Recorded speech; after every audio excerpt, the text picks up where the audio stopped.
Hi friends, welcome to our channel. So ఈరోజు topic వచ్చేసి test case అంటే ఏంటి, అలాగే టెస్ట్ కేస్ని ఏ విధంగా రాస్తారు, నెక్స్ట్ టెస్ట్ కేస్కి సంబంధించిన రియల్ టైం ఎగ్జాంపుల్ గురించి మీకు పూర్తిగా తెలియజేస్తానండి. సో ఎవరైతే టెస్టింగ్ జాబ్స్ కోసం ట్రై చేస్తున్నారో, ఇద్దరు మాన్యువల్ అయినా సరే ఆటోమేషన్ అయినా సరే, కంపల్సరీగా వీటి గురించి తెలుసుకోవాలండి. సో కంపల్సరీగా మనకు రియల్ టైంలో మనం యూజ్ చేస్తాం కాబట్టి వీటి గురించి మనం తెలుసుకోవాలి. అలాగే ఇంటర్వ్యూస్లో కూడా వీటి గురించి మనకు అడుగుతారు. సో కాబట్టి ఈ వీడియోని స్కిప్ చేయకండి. ఇంకేమైనా మీకు డౌట్ వచ్చాయనుకోండి, కామెంట్ అయితే చేయండి, తప్పకుండా మీకైతే రిప్లై అయితే ఇస్తాను. ఇంకా మనం వీడియో అయితే చూద్దాం. డెఫినేషన్ చూద్దాము, దాని తర్వాత మీకు ఇంకా క్లియర్గా అర్థమయ్యే విధంగా చెప్తాను. Test case is a set of actions, conditions and inputs used to verify that A specific part of A software application works correctly. అలాగే ఇన్ సింపుల్ టర్మ్స్ వచ్చేసి test case tells what to test, how to test and what results to expect. ఇది definition.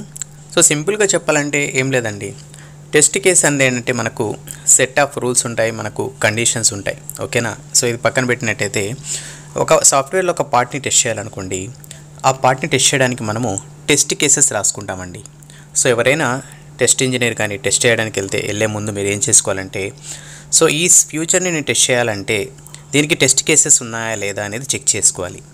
ఉన్నాయనుకోండి ఆ test కేసెస్ని execute చేస్తాడు, లేదనుకోండి కొత్తగా మళ్ళీ test కేసెస్ని రాసుకొని మనం టెస్ట్ చేయాలి. సో ఇది మన యొక్క role and responsibility. Test cases లేకుండా ఎలాంటి ఫ్యూచర్ కానీ ఫంక్షనాలిటీ కానీ మనం టెస్ట్ చేయకూడదు. ఎందుకంటే మనకు జనరల్గా మనము మాన్యువల్గా టెస్ట్ కేసెస్ లేకుండా టెస్ట్ చేస్తూ వెళ్ళామనుకోండి, మనకు దాని యొక్క ఫంక్షనాలిటీ ప్రాపర్గా వర్క్ అవుతుందా లేదా, అలాగే ఏమైనా గ్యాప్స్ ఉన్నాయా లేదా, ఏమైనా మిస్ అవుతున్నాం లేదా అనేది ఒక రికార్డ్ అయితే ఉండదు మన దగ్గర, ఓకేనా.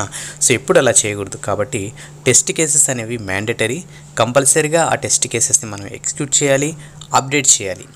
Next basic structure of test cases. ఇది ఒక టెంప్లెట్ అనుకోండి.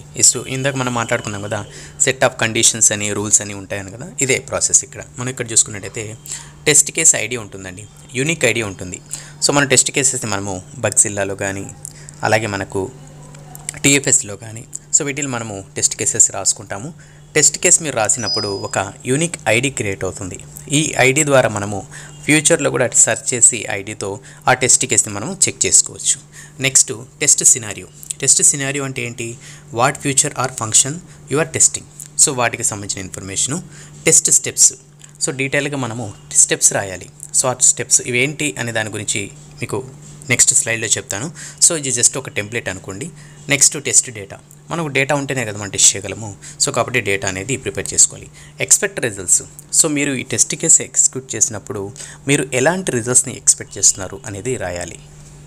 యాక్చువల్ రిజల్ట్స్ అంటే మనకు ఎగ్జిక్యూట్ చేసిన తర్వాత మనకు వచ్చిన రిజల్ట్స్ అంటే మనకు ప్రాపర్గా ఉన్నాయా లేదా, ఏమైనా ఎర్రర్స్ వచ్చాయా, ఏమైనా ఎర్రర్ పాపప్ వచ్చిందా, ఎక్స్పెక్ట్ చేసిన రిజల్ట్స్ వచ్చిందా లేదా అనేది వ్యాలిడేట్ చేసుకోవడానికి ఆ టైంలో మనము వచ్చిన రిజల్ట్స్ మనం యాక్చువల్ రిజల్ట్స్ అంటారు.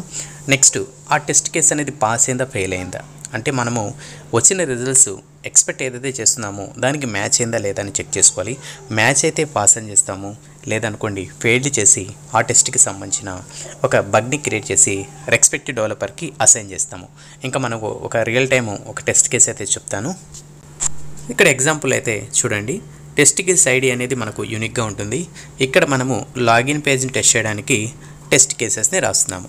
టెస్ట్ సినారియో వచ్చేసి verify login with valid credentials. Test steps మన స్టెప్స్ అని గేమ్ కదా. సో ఆ స్టెప్స్ ఎలా రాసుకుంటామంటే open login page, enter valid username, enter valid password, click login button. So మనము ఆ టెస్ట్ కేస్కి సంబంధించిన స్టెప్స్ని మనము రాయాల్సి అయితే ఉంటుంది. ఎందుకంటే మీరు లేకుంటే ఇంకా వేరే ఇంజనీర్ కూడా మనం టెస్ట్ చేయాలనుకోండి ఆ టెస్ట్ కేసెస్ని, అప్పుడు జస్ట్ తను ఆ టెస్ట్ కేసు ఓపెన్ చేసి ఆ స్టెప్స్ని ఫాలో అయ్యి తను ఎగ్జిక్యూట్ చేయడానికి అయితే అవకాశం అయితే ఉంటుంది. కాబట్టి స్టెప్స్ అనేది కంపల్సరీగా రాయాలండి. నెక్స్ట్ డేటా వచ్చేసి మనకు ఇక్కడ మనము లాగిన్ పేజ్ని టెస్ట్ చేస్తున్నాం కాబట్టి ఇక్కడ మనకు డేటా అయితే ఏమొస్తుంది, యూజర్ నేము అలాగే పాస్వర్డ్ అనేది మనకు డేటా కింద తీసుకోవచ్చు. Expect results. User is login in and redirected to the dashboard. Actual results to be filled after execution. Status pass or failed.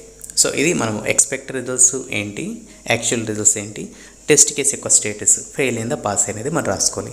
So ఈ విధంగా మనము టెస్ట్ కేస్ని రాసుకుంటామండి. సో దీనికి సంబంధించి ఇంకేమైనా డౌట్స్ ఉన్నా కూడా జస్ట్ కామెంట్ అయితే చేయండి.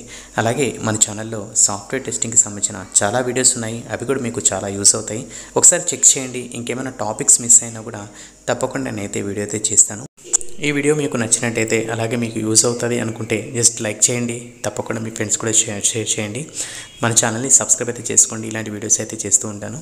నెక్స్ట్ వీడియోలో మళ్ళీ కలుద్దాం. అంతవరకు keep smiling. Have a good day.